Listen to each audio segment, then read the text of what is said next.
Hey, Jason with Pedalnetics here. Today, we're going to take a quick look at our Helauxy Duo Midi version 2. This is the next release we're doing here as of July 25th, 2024. Big thing that's changed on this guy is we went with a metal enclosure. We've also changed out the circuit board in here with something that just fits better. It's faster for me to assemble. It's all designed in-house, and then we send it off for manufacturing. But to actually assemble this now takes about 10 minutes as opposed to an hour for the first version. So way faster to assemble. We're going to go ahead and get dived into it. Now, this does take standard 9-volt center negative pedal board power supply. Very simple. This is a 3.5 millimeter Type A TRS MIDI output. And then we don't use this too often, but up here on the top, now this is attached with Velcro, so we'll be able to pull it off to get to this USB port. We have a USB-C jack and then a firmware programming switch. So as we're able to come out with software updates or maybe bug fixes, you can go ahead and upload these yourself. We'll do a video when that time comes. Now, power.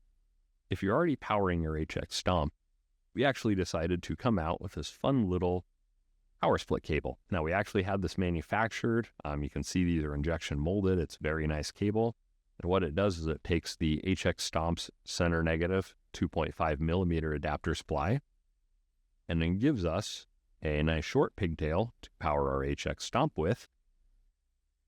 And then it gives us a longer pigtail that is a standard pedal board 2.1 millimeter center pin, which happens to be exactly what our Helauxy Duo needs to function.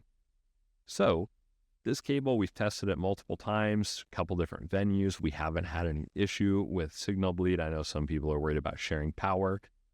Can't promise every scenario. That is one thing you agree to in buying the cable, but it works for everyone we sent it out to so far, besides, I think, one analog fuzz pedal. But for this digital controller, it works great to do this power split. Now, as you saw it boot up here, it flashed a few times, so we're going to go ahead and get back to that. I'm going to unplug this slightly. Now, because there's no screen on this, we had to use these LEDs to signify a few things that boot up. Doesn't take very long. You're probably never going to care about this unless you're actually programming it. What's going to happen is red, green, blue color test, red, green, blue color test. It's going to flash the mode that this is running in.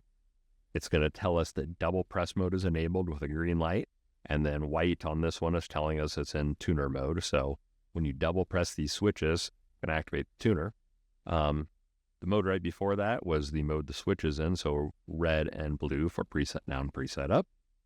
Then it's going to flash our MIDI channel. We're going to see it flash green once for MIDI channel 1, and it's going to flash the firmware version, white, red, red, which at the current time is 1.2. A lot of information you probably don't need to worry about so much, but that's what those lights mean. They're also documented.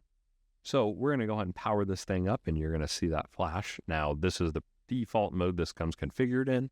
HX Stomp is expecting a MIDI channel 1, so actually right out of the bat, you can plug this in and use it right away. So we're going to go and power it up, and we'll see our color test. Mode, double press mode, MIDI channel, firmware version 1.2, and we're ready to go.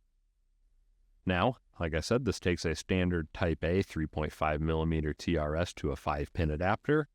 We sell these as well. They were on our site. Hopefully you picked up one. Otherwise, really, any Type A adapter will do. CME sells some great ones as well. So we're going to go ahead and get this plugged into the single 3.5 millimeter jack. It's the only thing on this it goes into. And then make sure to put this into your MIDI in on your HX Stomp, because we're sending a MIDI channel or a MIDI signal into it. Now, we're done. It works. Here's me preset down. Here's me preset up. There's double press mode, and it got us to the tuner. Anything gets us out of there. Now, in preset mode, you can actually push and hold. So you can see that actually flashes after a bit, and it starts scrolling. So that makes this great for using on the go. If you just want to hit a preset, or you know you need to scroll quite a bit, you can do that. Yeah, double press mode, like I said, a little hard to hit with my fingers. There it is. Now you will notice when double press mode is activated, these white flashing lights just basically mean, hey, let go of the switches. You're already in double press mode.